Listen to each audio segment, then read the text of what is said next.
You have been infected by a devastating psychological virus, and it was given to you by the self-improvement industry. You are told every single day that you need to find your meaning, as if your life's purpose is a set of lost car keys waiting to be discovered. This relentless, obsessive pursuit is exactly what is making you miserable. Viktor Frankl, the pioneering psychiatrist and Holocaust survivor, did not endure the horrors of the concentration camps by meditating on abstract concepts of happiness. He survived by realizing a brutal, liberating truth, the idea of a universal, prepackaged, meaning that you just need to find is a complete fabrication. Meaning is not a noun, it is a verb. It is not an artifact you discover, it is a responsibility you forge through action, commitment, and the way you bear your unavoidable suffering. Modern American psychology often softens Frankl's logotherapy, packaging it as a warm, comforting tool for self-actualization. It is not. It is a clinical, demanding framework that forces you to stop looking inward. Frankl coined the term hyper-reflection to describe the modern disease of overanalyzing our own happiness, a mechanism that paradoxically destroys the very joy we seek to capture. We are currently living in what he called an existential vacuum, a state of profound boredom, anxiety, and emptiness caused directly by our obsession with feeling good and finding our passion. This video is a clinical autopsy of the modern search for purpose. We will dissect why trying to find yourself is a psychological trap, how your aversion to discomfort is weaponizing your own mind against you, and why the ultimate answer to your existence is not found in a grand epiphany, but in the heavy, mundane responsibilities you are actively avoiding. It is time to stop asking life what it means, and realize that life is interrogating you. You are currently living in an age of unprecedented comfort, yet you are likely suffering from a level of internal emptiness that our ancestors would find baffling. This is not a personal failure on your part, and it is not necessarily a sign that you are broken. It is a structural byproduct of the modern world. Viktor Frankl, the psychiatrist who survived the horrors of the Nazi concentration camps, identified a condition he called the existential vacuum. He observed that when human beings are stripped of their basic struggles, they do not automatically become happy. Instead, they fall into a state of chronic boredom, apathy, and aimlessness. The self-help industry has turned this vacuum into a business model. You are constantly told that you need to go on a quest to find your purpose, as if meaning were a lost object hidden in a treasure chest buried deep within your subconscious. They sell you books, courses, and seminars that promise to help you discover your true self or your ultimate passion. This entire industry is built on a fundamental misunderstanding of the human psyche. By convincing you that you have a secret, hidden purpose that you haven't yet discovered, they create an endless loop of searching. You feel that your current life is merely a waiting room for the real thing. This keeps you in a state of perpetual dissatisfaction, looking for a signal that never arrives, while you ignore the actual, raw, and demanding reality of the life you are currently living. Frankl warned against a phenomenon he called hyper-reflection. This is the act of becoming overly obsessed with your own internal state. We live in an era of constant self-monitoring. We track our sleep, our steps, our productivity, our emotional stability, and our happiness levels. We treat our minds like machines that need constant calibration. But the more you focus on yourself, the more you shrink your world. You become a prisoner of your own introspection. Happiness, as Frankl pointed out, is not a goal that can be pursued. It is a byproduct. It is the shadow that follows the act of self-transcendence. When you make happiness your primary target, you inevitably miss it, because you are looking at your own target rather than the world around you. The American psychological landscape is dominated by the cult of positive psychology, which insists that you should be constantly optimizing your emotional state. You are taught that negative emotions are malfunctions to be fixed, and that discomfort is a sign that you are off track. This has created a generation of people who are terrified of their own natural human experiences. When you feel bored, you reach for a device to distract yourself. When you feel anxious about the future, you reach for a wellness hack. You are constantly trying to curate a life that feels good, and in doing so, you are failing to live a life that is deep. The existential vacuum is the inevitable result of this focus on feeling good rather than being real. When life is devoid of a higher obligation, it becomes a series of sensory inputs and dopamine hits. You consume entertainment, you pursue status, and you chase comfort. But these things do not provide sustenance. They are the psychological equivalent of junk food. They satisfy a craving for a moment, but they leave you nutritionally starved for meaning. You feel empty not because you are missing a secret key to life, but because you are not engaging with anything outside of your own ego. This is where the self-help industry becomes truly insidious. It encourages you to ask the wrong question. You ask, what do I want from life? You want comfort. You want recognition. You want ease. But Frankl argued that you should be asking, what does life want from me? This is a massive shift in perspective. It moves the locus of control from your internal desires to the external world. Life is constantly presenting you with problems, needs, and opportunities for contribution. If you spend your time navel-gazing, trying to figure out why you aren't feeling a specific level of contentment, you are effectively ignoring the demands that life is placing upon you. Consider the clinical reality of the vacuum. People who are trapped in this state are not necessarily clinically depressed in the traditional sense. They are existentially bored. They have food, shelter, and modern convenience, yet they feel that their lives are fundamentally trivial. They feel that if they were to disappear, nothing would change because they haven't committed to anything larger than their own comfort. The self-help books tell them to practice gratitude or recite affirmations, but these are just band-aids on a deep wound of disconnectedness. The cure for the vacuum is not more self-reflection. It is a redirection of focus toward the external world. The industry also promotes the myth of the ideal life.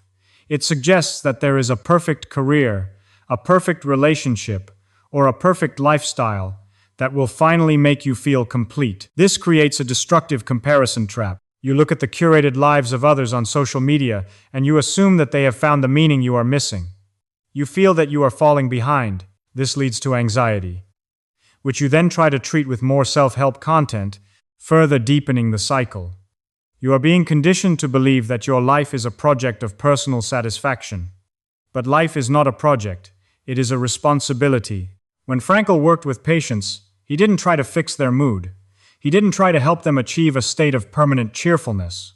He helped them identify what they were responsible for. He helped them see that there were things in the world that needed them, whether it was a task to be completed, a person to be cared for, or a legacy to be built. When a person realizes that they are needed, the existential vacuum begins to fill. It is not filled with a magical feeling of ecstasy. It is filled with the weight and the dignity of duty. You have been sold the idea that life should be easy and that meaning should be a pleasurable discovery. But the truth is much harsher and much more empowering. Meaning is often found in the things that are difficult. It is found in the responsibilities you would rather avoid. It is found in the work you do when you are tired, in the sacrifices you make for others, and in the way you handle the unavoidable setbacks of your life. The self-help industry wants to keep you in the vacuum, because a person who is constantly searching for meaning is a person who is constantly consuming. A person who has found meaning through duty is someone who is already out in the world doing the work and no longer needs their products. You need to stop treating your life like a puzzle that requires a secret code. You are not a mystery to be solved. You are a human being who is currently being asked to play a role in the lives of others and in the development of the world. The emptiness you feel is your mind telling you that you are designed for more than just self-preservation and sensory pleasure. You are designed to transcend your own ego. The moment you stop asking, why am I not happy, and start asking, how can I be useful, the vacuum begins to lose its grip. Stop looking for a grand purpose that will magically arrive one day and change everything. That is the lie that keeps you stagnant. Purpose is not something you find. It is something you build, brick by boring brick, through the commitments you make. Stop listening to the voices that tell you to prioritize your own comfort above all else. Comfort is the enemy of meaning. When you are comfortable, you are static. When you are struggling with a task that matters, you are growing. The self-help machine thrives on your narcissism. It tells you that your feelings are the most important metric of your success. If you feel bad, you are failing. If you feel good, you are succeeding. This is a fragile, unstable foundation for a life. A meaningful life is one that can withstand feeling bad. A meaningful life is one that continues to function, even when the emotions are heavy, because the duty is higher than the mood. You do not need a better self-help guide. You need to stop focusing on yourself entirely. You are living in a time of great distraction. It has never been easier to avoid the silence where you might actually have to confront the reality of your own existence. Every device in your pocket is an escape hatch from the existential vacuum. But you cannot escape the truth of your own life forever. The more you run, the louder the emptiness becomes. It is time to stop running. It is time to look at the work that needs to be done. It is time to realize that your life is not meant to be a comfortable experience, but a significant one. The self-help industry has made you sick because it has convinced you that you are the center of the universe. You are not. You are a part of it, and your job is to respond to it. That is the only way to fill the vacuum. The modern obsession with finding yourself is perhaps the most destructive myth in contemporary Western psychology. We are conditioned from a young age to believe that inside us exists a pure, authentic core, a true self that is currently hidden under layers of societal conditioning, family expectations, and trauma. The narrative suggests that if we just dig deep enough, if we go on enough retreats, read enough books, or spend enough time in therapy, we will eventually uncover this static, perfect identity. Once found, we believe, we will finally be happy, fulfilled, and complete. Viktor Frankl, the architect of logotherapy, would view this entire pursuit as a monumental category error. In his clinical view, you are not a puzzle to be solved. You are an existence to be enacted. The tragedy of this self-discovery crusade is that it is fundamentally narcissistic. It keeps you trapped in an endless loop of inward-facing observation. You treat your own psyche like a museum piece, constantly dusting it off, analyzing its origin, and obsessing over its defects. Frankl argued that human beings are fundamentally self-transcendent creatures. This means our nature is not to look inward, but to look outward. We only become truly human when we lose ourselves in something beyond ourselves, be it a cause, a task, or another person. By focusing on finding yourself, you are essentially trying to see your own eyes without a mirror. You are trying to observe the observer, which only results in psychological fragmentation and increased anxiety. Logotherapy does not ask, "Who am I?" because that question implies a static, unchangeable answer. Instead, logotherapy asks, "What is life currently demanding of me?" This shifts the entire burden of existence. You are no longer responsible for uncovering a hidden identity. You are responsible for answering the specific, concrete calls of your environment. Meaning is not something you find in the depths of your past. It is something you discover in the possibilities of your present. Frankl's 3 avenues of meaning are fundamentally outward-reaching. First, by creating something or performing a work. Second, by experiencing something or encountering someone. And third, by the attitude we take toward unavoidable suffering. None of these involve navel-gazing. Consider the common struggle of the modern professional who feels unfulfilled. They often quit their jobs, move to a new city, or change their entire lifestyle, thinking they haven't found their true purpose yet. But they are making the classic error of thinking that meaning is a destination or a specific activity. If you think your meaning is to be a writer or to be an entrepreneur, you are attaching yourself to a label rather than a responsibility. Labels are static. Responsibilities are fluid. If you are a writer, your meaning is not the label writer.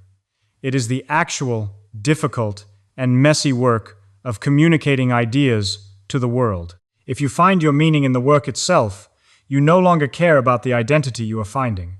The mistake of self-discovery is that it treats life as if it were a pre-written story that you need to uncover.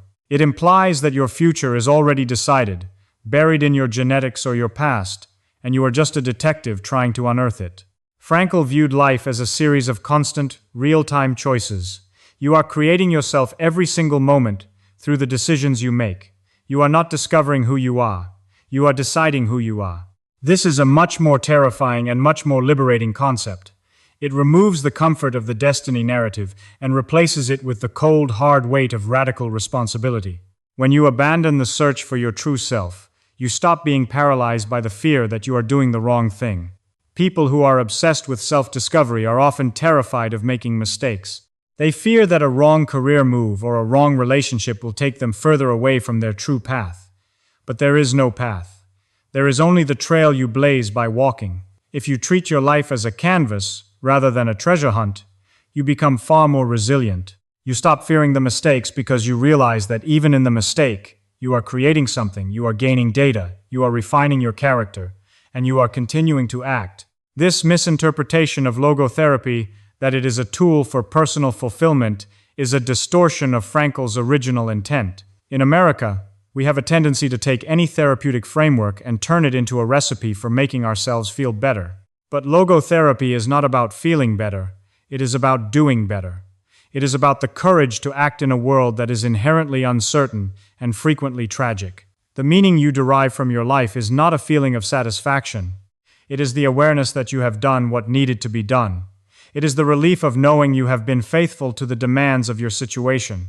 The reason you feel so empty when you are searching for yourself is that you are essentially engaging in a form of psychological starvation. You are withholding your energy from the world and turning it all back on yourself. Your psyche is not designed to be a closed loop.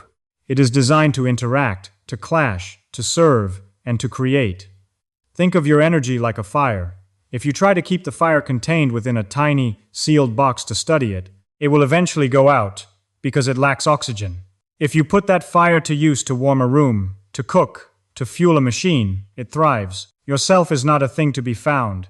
It is a fire to be fueled by engagement with reality. Furthermore, the obsession with finding yourself often leads to a dangerous sense of entitlement. You start to feel that the world should provide you with a life that fits your true self. You start to blame the world, your job, or your family when you feel dissatisfied, thinking they are preventing you from being your authentic self. This is a victim mentality. You are abdicating your agency. Frankl's philosophy demands that you accept the world as it is and find your meaning within those constraints. He didn't find meaning in the concentration camp by imagining a better version of himself. He found it by being present to the suffering of his fellow inmates and by holding on to the work he still had to finish. The reality is that your true self is an invention of your own actions. You are the accumulation of your choices. If you want to know who you are, look at your calendar and your bank statement. That is your true self. It is not hidden in your thoughts or your dreams. It is in your actions. The tragedy of the self-help industry is that it convinces you to look anywhere but at your actions. It tells you to focus on your mindset, your vibration, your feelings, and your intentions. These things are cheap. Action is expensive. Action requires you to put something on the line. Stop trying to dig into your psyche to find an answer that doesn't exist. There is no treasure at the bottom of your soul. There is only the person you are choosing to be today. When you realize this, the pressure to find yourself evaporates. You are free to be anyone you choose to be, as long as you are willing to do the work. The meaning of your life is not a mystery to be solved. It is a task to be performed. And the best part is that you don't need permission to start. You don't need a vision, an epiphany, or a coach. You just need to look at what is in front of you and decide how you can be of use. This is the antidote to the existential vacuum. When you stop looking inward for meaning and start looking outward for utility, you find that the meaning takes care of itself. You stop worrying if you are doing it right because you are too busy doing it. You stop fearing that you are lost because you are exactly where you are needed, doing the work that needs to be done.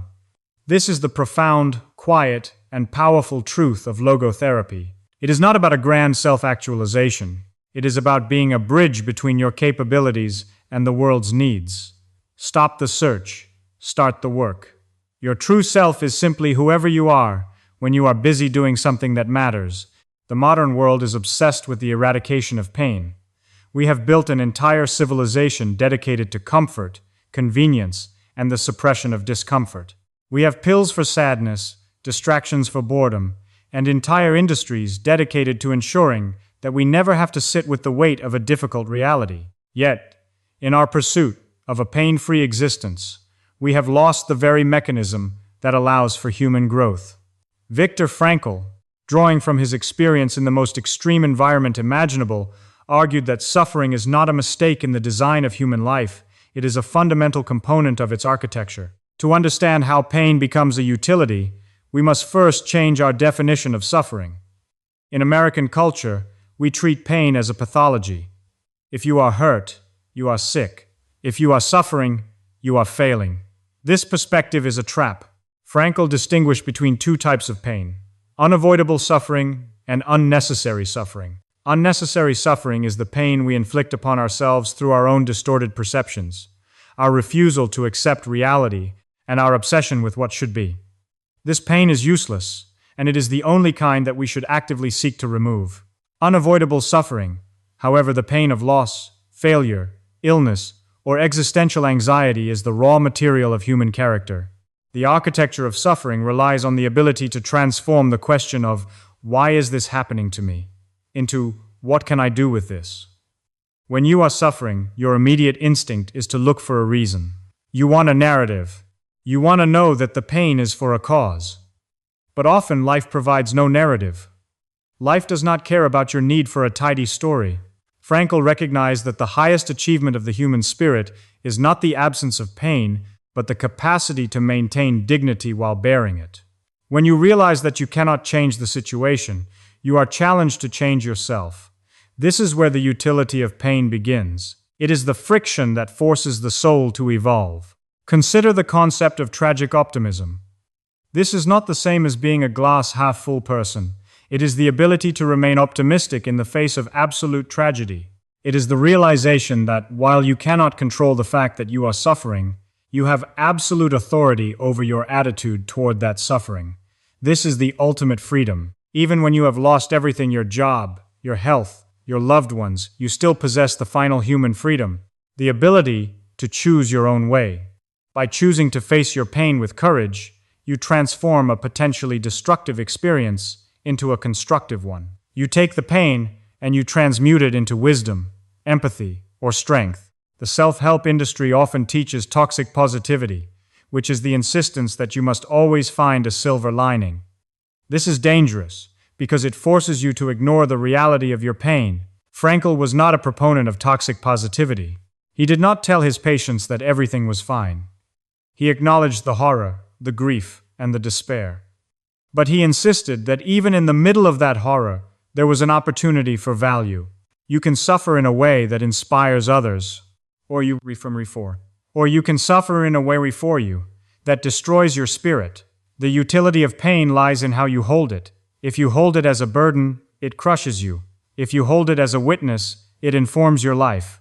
Think of suffering like physical training. If you go to the gym and lift a weight that is too light, you do not build muscle. You only build muscle when you subject your body to stress that pushes it to its limit.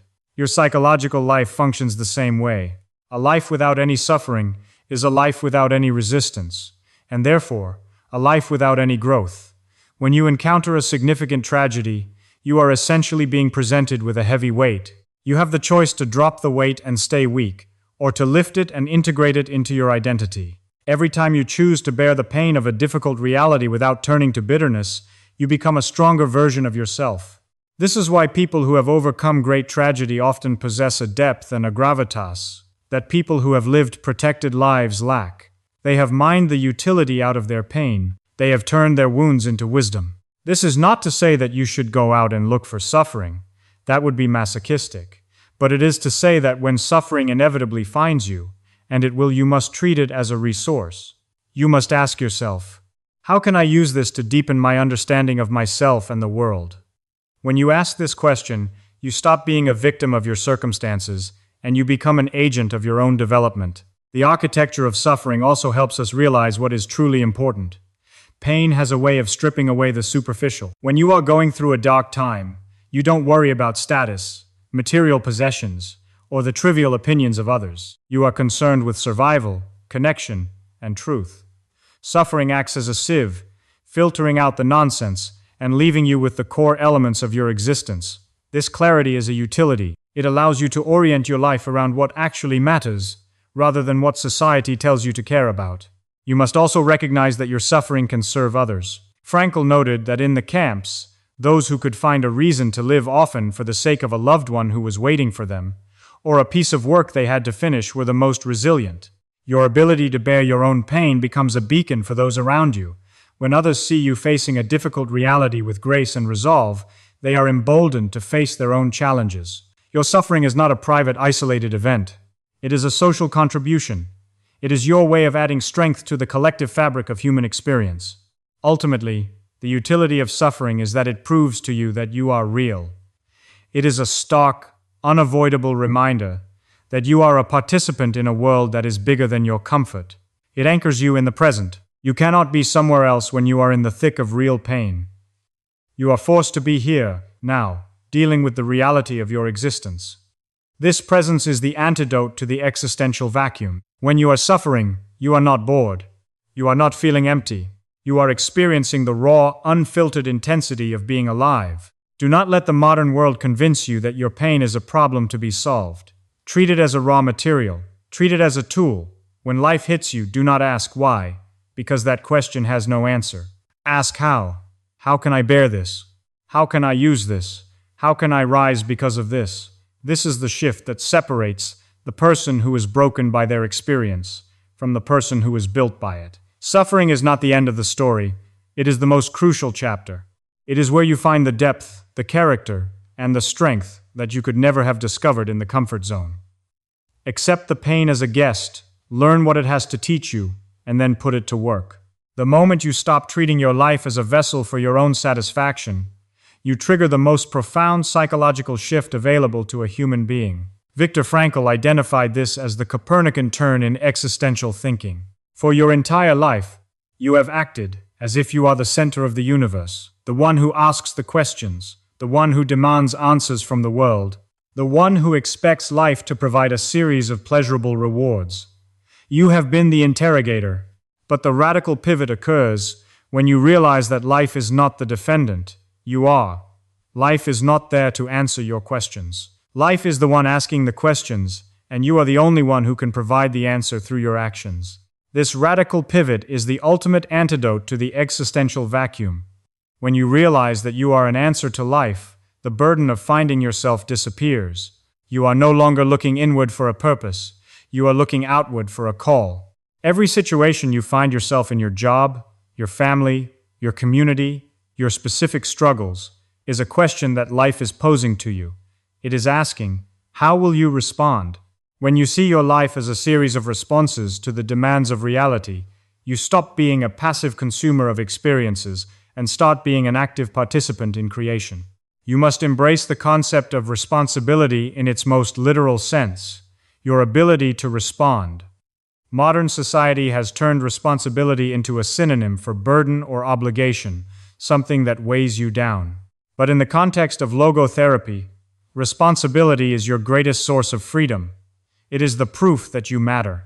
If you are not needed, if the world did not present you with specific tasks that only you could perform, then your life would truly be meaningless. But the fact that life is constantly demanding a response from you is proof of your significance. You are the only person who can fulfill your specific role in this exact moment, and that gives you a profound, non-negotiable value. This shift in perspective requires you to be relentlessly outward-focused. You must stop keeping score of your own happiness. When you are busy solving the problems life puts in front of you, you don't have time to worry about whether you are feeling fulfilled. The fulfillment arrives on its own, not as a goal, but as the side effect of having done something worthwhile. This is why people who dedicate themselves to a cause, or who take on the heavy, messy responsibility of raising a family, or who commit to a difficult professional craft, often experience a sense of meaning that the happiness seekers will never touch. They aren't looking for meaning. They are creating it through their commitment to the tasks life has assigned them. To become an answer to life, you must stop asking for permission. You don't need a sign from the universe, a breakthrough in meditation, or a certification from an authority figure to start living as an answer. The call is already present. It is in the work on your desk that needs to be done with excellence. It is in the person near you who needs to be listened to. It is in the piece of beauty that needs to be created, or the injustice that needs to be corrected. These are not grand, cinematic purposes. They are the mundane, daily, and often difficult demands of reality. But it is in the total engagement with these demands that you finally become the person you were meant to be.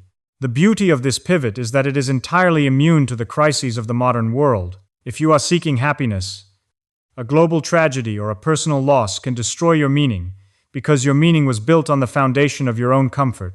But if your meaning is built on the foundation of responsibility, then no amount of pain can take it away. In fact, your capacity to respond actually increases during times of crisis. When the world is falling apart, the demand for people who can act with integrity, courage, and service is higher than ever. Your suffering, your struggles, and your difficulties, become the very things that qualify you to be the answer that the world needs.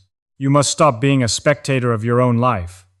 When you view your life as a movie that you are watching, you constantly judge the plot, the pacing, and the lead character. You get bored, you get critical, and you get anxious. But when you are the actor on the stage, you don't have time for judgment. You are too busy reciting the lines, hitting the marks, and dealing with the improvisations that come your way. This is the difference between a life of introspection and a life of action. You are not meant to be a spectator. You are meant to be the performance itself. Becoming an answer to life also means embracing the concept of the final hour.